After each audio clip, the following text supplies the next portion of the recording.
الشيطان الرجيم بسم الله الرحمن الرحيم يا أيها الذين آمنوا إذا ضربتم في سبيل الله فتبينوا ولا تقولوا لمن ألقى إليكم السلام لست مؤمنا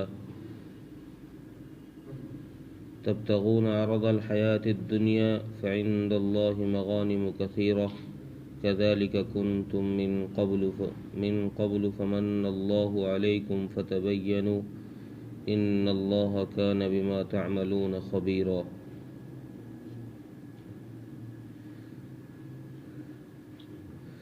اس سے اوپر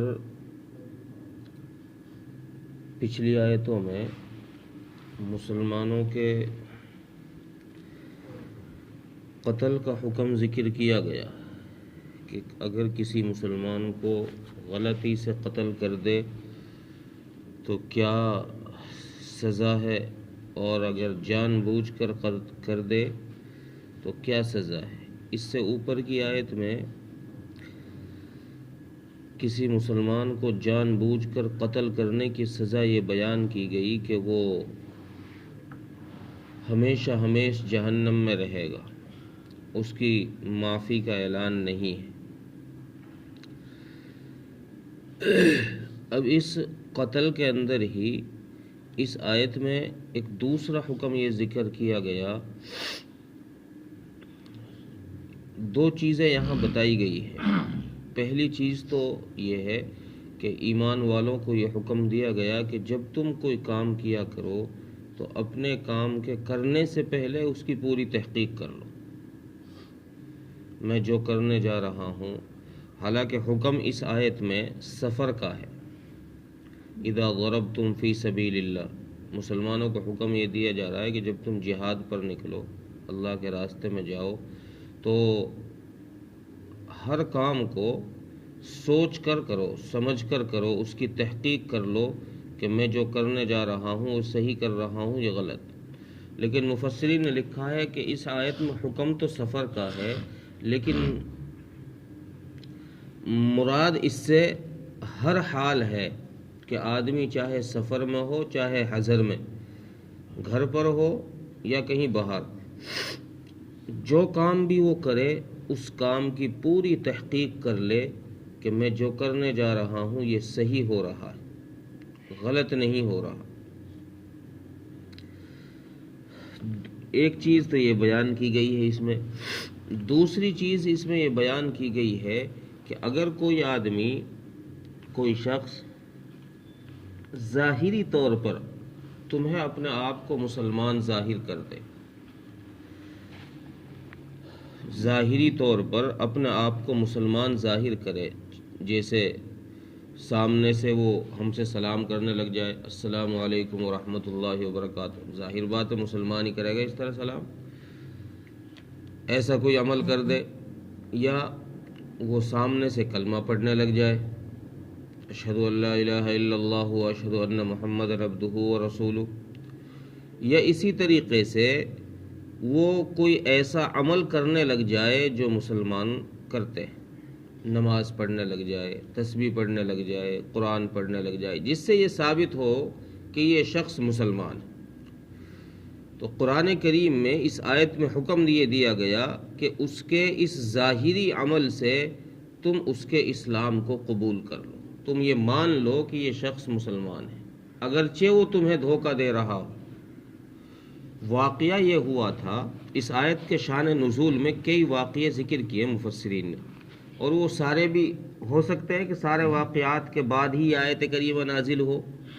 ہوئی ہو، چونکہ قرآن کریم تو ضرورت کے حساب سے تھوڑا تھوڑا کر کے نازل ہوا نا، جب ضرورت پڑی تب نازل ہوا. واقعہ یہ ہوا کہ حضرت رسول اکرم صلی اللہ علیہ وسلم نے ایک لشکر بھیجا جہاد پر، صحابہ اکرام کا، جس میں مقداد بن اسود رضی اللہ تعالیٰ عنہ ایک صحابی ہیں، یہ بھی اس لشکر میں تھے. تو یہ جس جماعت سے لڑنے کے لیے گئے، وہ جماعت ان کو دیکھ کر بھاگ گئی، ڈر گئی. ایک شخص اس لشکر میں باقی رہ گیا. بھاگنے والی جماعت کا ایک آدمی باقی رہا اور اس کے پاس بہت سارا مال تھا۔ اب باقی جماعت جب بھاگی وہ اکیلا رہ گیا۔ وہ جماعت تو چونکہ ساری کی ساری ڈر کی وجہ سے بھاگی تھی، اکیلے آدمی کو تو پھر اور زیادہ ڈر لگتا ہے۔ تو یہ شخص جب صحابہ اکرام اس کی طرف کو بڑھے تو اس نے صحابہ اکرام رضوان اللہ علیہم اجمعین کے سامنے کلمہ پڑھ لیا، اشہد ان لا الہ الا اللہ واشہد ان محمدا عبدہ ورسولہ، یعنی اپنا مسلمان ہونا اس نے ظاہر کر دیا۔ حضرت مقداد رضی اللہ تعالی عنہ اس کو مارنے کے لیے آگے بڑھے، اور صحابہ اکرام رضوان اللہ علیہم اجمعین نے کہا کہ بھائی انہوں نے اپنے آپ کو مسلمان ظاہر کر دیا ہے، لہذا تم ان کو چھوڑ دو۔ حضرت مقداد بن اسود رضی اللہ عنہ فرمایا نہیں بھائی، یہ مسلمان ظاہر اس نے صرف موت کے ڈر کی وجہ سے کیا ہے۔ بھائی اس کو دکھ رہا ہے کہ بھائی اب یہ آگے تلوار ان کے ہاتھ میں، یہ ماریں گے، لڑائی کے لیے آئے، جہاد کے لیے آئے تو مجھے تھوڑی چھوڑیں گے۔ تو حضرت مقداد بن اسود رضی اللہ عنہ نے یہ کہہ کر کے کہ یہ کلمہ جو پڑھ رہا ہے مسلمان ہونے کے لیے نہیں، اپنی جان کو بچانے کے لیے پڑھ رہا ہے، لہذا یہ کہہ کر کے کسی صحابی کی نہیں سنی اور اس کی گردن اٹھا دی۔ ایک واقعہ یہ ذکر کیا ہے۔ ایک دوسرا واقعہ یہ ذکر کیا ہے کہ صحابہ اکرام جا رہے تھے، راستے میں کسی چرواہے سے ملاقات ہو گئی، مدینہ منورہ کے اور مکہ مکرمہ کے بیچ میں کہیں پر۔ وہ چرواہا مشرک تھا، اس نے جب صحابہ کی جماعت کو دیکھا تو اس نے دور سے سلام پیش کر دیا، السلام علیکم ورحمۃ اللہ وبرکاتہ۔ صحابہ اکرام کی اس جماعت میں سے کسی نے کہا کہ دیکھو یہ سلام جو کر رہا ہے اپنے مال کو بچانے کے لیے کر رہا ہے، یہ اپنے آپ کو مسلمان ظاہر کر رہا ہے، اس نیت سے کر رہا ہے کہ تاکہ میرا سامان بچ جائے، یہ لوگ مجھے مارے نہیں، چونکہ اگر مار دیں گے تو پھر یہ میرے مال کو سب مال غنیمت سمجھ کر لے جائیں گے، چنانچہ اس کو بھی مار دیا۔ تو یہ ایک دو واقعات اور ذکر کیے۔ یہ واقعات ہونے کے بعد یہ باتیں رسول اکرم صلی اللہ علیہ وسلم کے پاس پہنچی۔ مقداد بن اسود رضی اللہ عنہ والی بات جب رسول اللہ صلی اللہ علیہ وسلم کو پہنچی واپسی میں کہ یا رسول اللہ اس طرح مقداد بن اسود نے ایک شخص کو کلمہ پڑھ رہا تھا اور اس نے قتل کر دیا اسے۔ حضرت مقداد بن اسود رضی اللہ عنہ کو بلایا گیا، آپ صلی اللہ علیہ وسلم نے تحقیق کی کہ بھئی کیا بات تھی۔ حضرت مقداد بن اسود نے وہی بات کہی کہ یا رسول اللہ تو موت کے ڈر کی وجہ سے کر رہا تھا، اسے سامنے جب تلوار دکھائی دی تو اس لیے اس نے کلمہ پڑھا۔ روایت میں ہے کہ رسول اکرم صلی اللہ علیہ وسلم نے حضرت مقداد بن اسود رضی اللہ عنہ سے سخت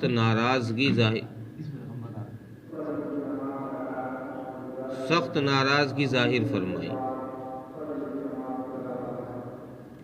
اور یہ فرمایا الا شققت حتی تعلم، کیا تو نے اس کا دل پھاڑ کر کیوں نہیں دیکھ لیا؟ تو نے اس کا دل پھاڑ کر کیوں نہیں دیکھ لیا کہ اس نے کلمہ تیرے ڈر کی وجہ سے پڑھا تھا یا مسلمان ہونے کے لیے پڑھا تھا؟ اس کا دل پھاڑ کر کے دیکھ لیتا۔ رسول اللہ صلی اللہ علیہ وسلم ناراض ہوئے۔ اس پر یہ آیت کریمہ نازل ہوئی اور اس میں یہ حکم آیا، اس وقت تک یہ حکم نہیں تھا۔ اس آیت میں پھر یہ حکم آیا کہ مسلمانوں جو کام بھی کرو تحقیق کے ساتھ کرو، اور اللہ کے راستے میں جب تم نکلو جہاد پر تو سامنے اگر کوئی شخص تم سے یہ کہتا ہوا اپنے آپ کو مسلمان ظاہر کرتا ہوا مل جائے وَأَلْقَوْا إِلَيْكُمُ السَّلَمَ، تو اس کے اسلام کو قبول کر لو، اس کو مسلمان مانو، اس کے ساتھ مسلمانوں والا برتاؤ کرو، جیسا تم مسلمانوں کے ساتھ برتاؤ کرتے ہو ویسا ہی اس کے ساتھ برتاؤ کرو، جس کی کسی چیز سے تم کو یہ لگنے لگ جائے کہ یہ شخص مسلمان ہے۔ یہ حکم اس آیت میں دیا گیا۔ ہاں البتہ یہاں مفسرین نے فقہا کی عبارت ایک یہ نقل کی ہے، ایک مسئلہ یہ نقل کیا ہے کہ بہت سارے آدمی وہ ہیں جو اپنے آپ کو مسلمان ظاہر کرتے ہیں، تو جیسے قرآن کریم کی اس آیت میں صاف حکم ہے کہ ان پر مسلمانوں کا ہی حکم لگایا جائے گا، مسلمانوں کا سا ہی ان کے ساتھ برتاؤ کیا جائے گا، معاملات سارے مسلمانوں کے سے کیے جائیں گے۔ لیکن اگر کوئی شخص مسلمان اپنے آپ کو ظاہر کر رہا ہے، کہہ رہا ہے کہ میں مسلمان ہوں، لیکن اس کے کسی عمل سے یہ ثابت بھی ہو رہا ہے کہ یہ شخص مسلمان نہیں ہے، یہ مشرک ہے، کافر ہے، اگر کسی عمل سے یہ ثابت ہو رہا ہے تو ایسے شخص کو کافر کہا جا سکتا ہے، مشرک کہا جا سکتا ہے۔ لیکن اگر کسی کے عمل سے یہ ثابت نہیں ہو رہا تو ایسے شخص کو کافر کہنا یا مشرک کہنا جائز نہیں ہے۔ جو صرف اپنے آپ کو مسلمان ظاہر کر رہا ہے، ہمیں اس کا کوئی ایسا عمل نہیں دیکھ رہا کہ جس سے ہم کہہ سکیں کہ یہ کافروں والا کام ہے، یعنی کسی بت کے سامنے پوجا نہیں کر رہا، وہ کسی مسلمان غیر مسلموں کے کسی تہوار میں شریک نہیں ہو رہا، وہ اس کو نہیں منا رہا، اس کے کسی عمل سے یہ ثابت نہیں ہو رہا کہ یہ شخص مشرک ہے، تو ایسے شخص کو مشرک یا کافر کہنا جائز نہیں ہے۔ ہاں البتہ اگر کسی کے عمل سے یہ ثابت ہو جائے کہ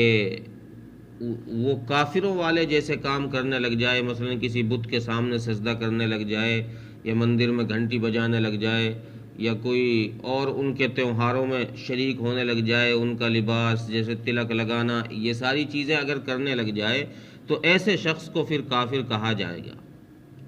اور چونکہ انسان کو حکم جو لگایا گیا ہے انسان کے لیے وہ ظاہری اعمال پر ہے، اندر کے اعمال پر نہیں ہے۔ اندر کے احوال تو اللہ کے حوالے ہیں، اللہ جانتا ہے کہ کون آدمی کس دل کے ساتھ کلمہ پڑھ رہا ہے، سچے دل کے ساتھ پڑھ رہا ہے یا دل کے اندر کوئی کھوٹ ہے۔ جیسے یہود و نصارہ یہ بھی اپنے آپ کو مسلمان کہتے، لیکن ان کے عمل سے یہ ثابت ہو رہا ہے کہ یہ آدمی مسلمان نہیں ہے۔ اسی طریقے سے مسیلمہ کذاب رسول اکرم صلی اللہ علیہ وسلم کے بعد جس نے نبوت کا دعویٰ کیا، وہ بھی اپنے آپ کو مسلمان کہتا تھا کہ اور نبی کا کلمہ پڑھتا تھا۔